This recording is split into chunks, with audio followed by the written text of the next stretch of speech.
Welcome to our levered ETF series from Maverick Trading. This is Rob. Nice to see you here. All right, levered ETFs, fantastic vehicles. We have inverse ETFs, levered ETFs. There's so many things you can do with them. We're going to be talking specifically about one of them, the SPXS, in this video. But before we jump into that, I've got to go over exactly what an ETF is so everybody understands where we're going from here. Whenever you hear the term the stock market, that really doesn't mean anything. Look, there's several different exchanges where stocks are bought and sold on a daily basis and they go up and down. There's really no way to say, hey, how are all the stocks doing?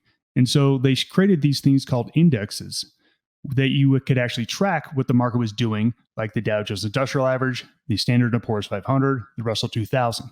And they created these as a way for someone to look at this number and say, oh, the market went up today, the market went down today, but it was just a collection of those 500 stocks that they put in there. In 1993, a firm called State Street created the first exchange-traded fund called the SPY, or as was called the Spiders. This was developed to deliver the same return as the S&P 500 index. The great thing about these is it was a stock. It wasn't a mutual fund. It wasn't an index. It could be directly bought and sold like a stock at any time at a really cheap price. This was a great alternative to mutual funds.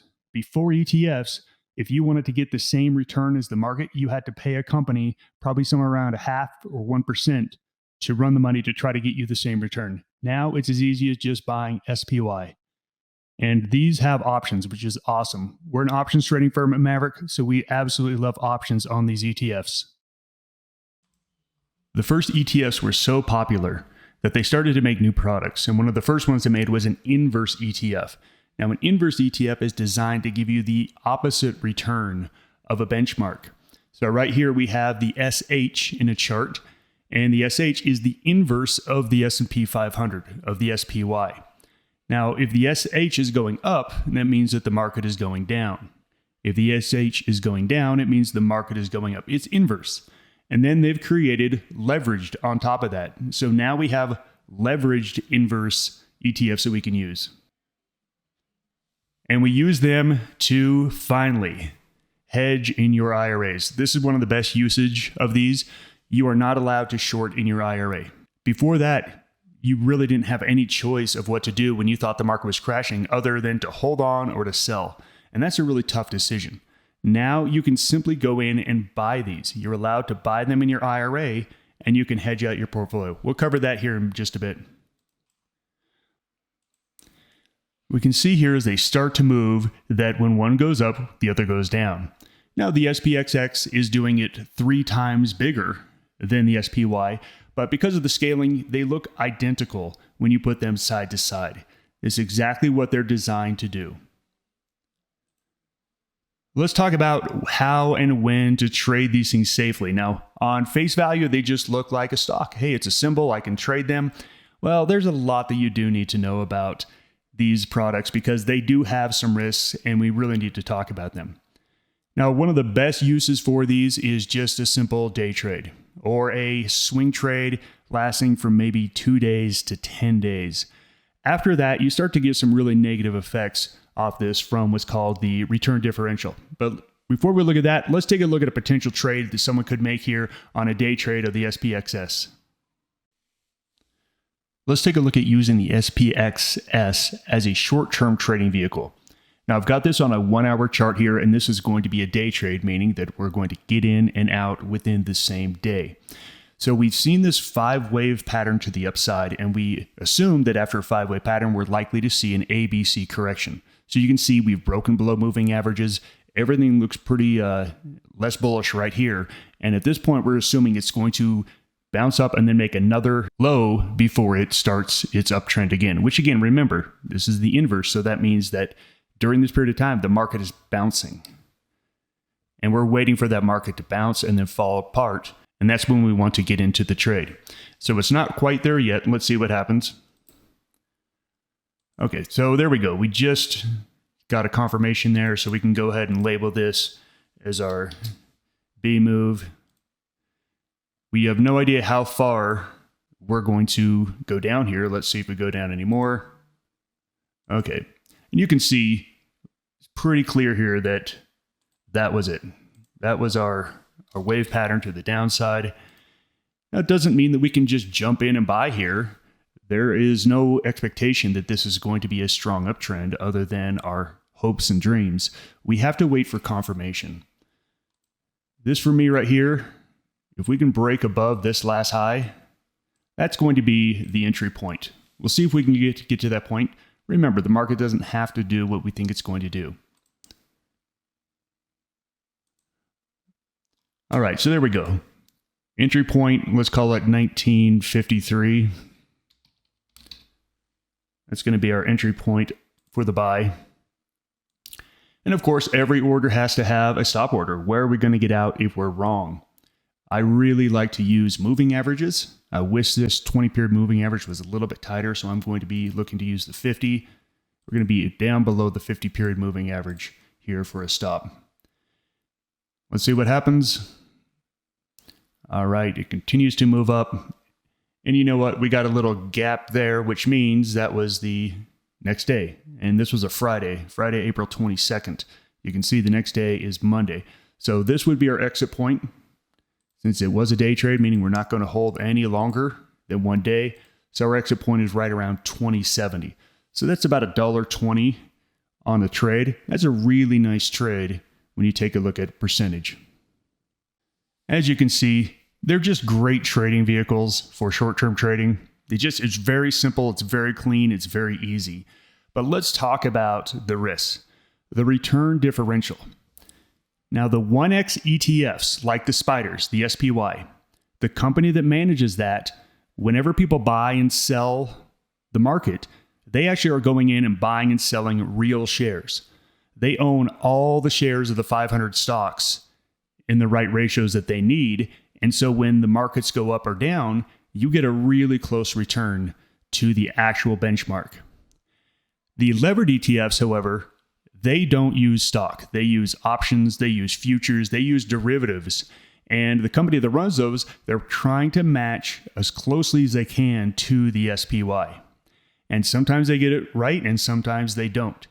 And you can see here, 2018 was a great example of a year where the SPY went up 18%. If you times that by 3, that's about 55% that the SPXS should have gone against you. As you can see here, it went 70% against you.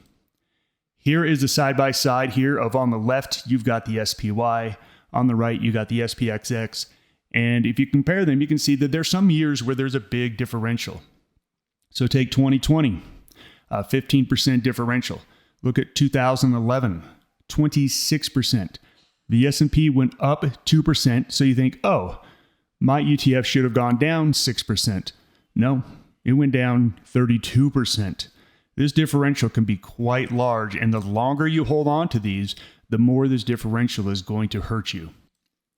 On top of the return differential, we have higher fees. The levered ETFs have a much higher fee. The SPY annual fee, 0.09. SPXX, 0.95.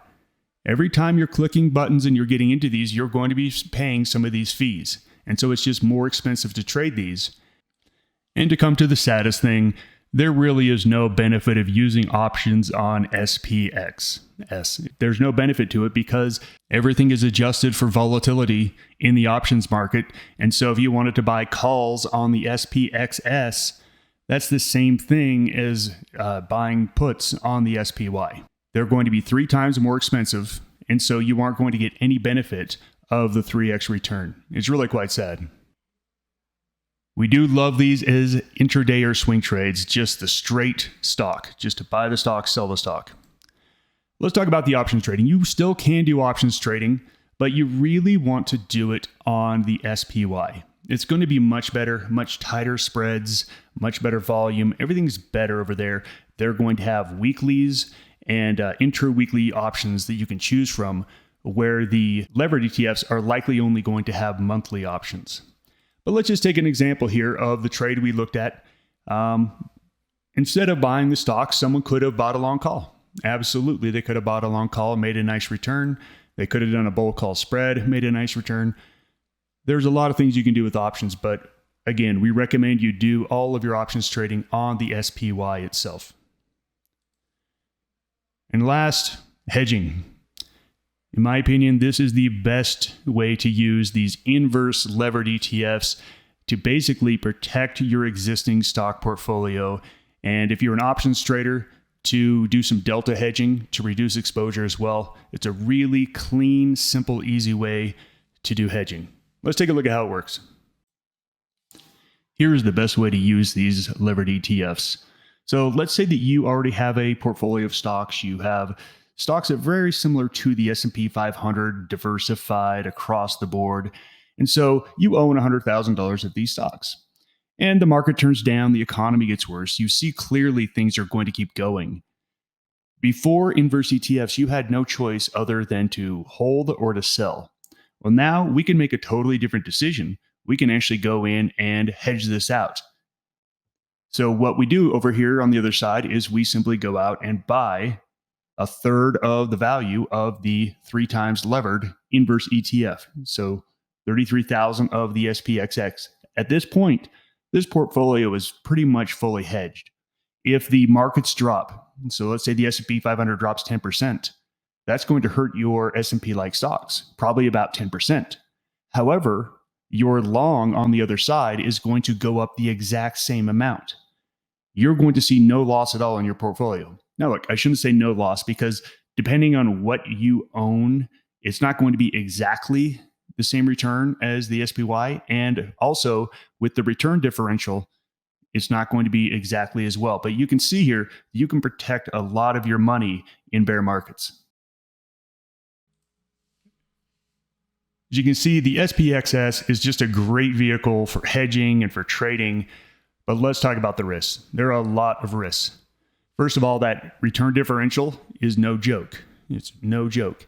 But the leverage, I want you to go take a look at some of the returns the SPXS has had. They've had negative 80% return years. That is devastating. If you have too much of your portfolio in this and it goes against you, it is really, really detrimental to your financial health. So position sizing is always key, so important in all of trading. So trade the SPX. We love it for intraday and swing trades. We don't love it for options trading, and we love it for hedging a portfolio. Thanks for joining me. Goodbye.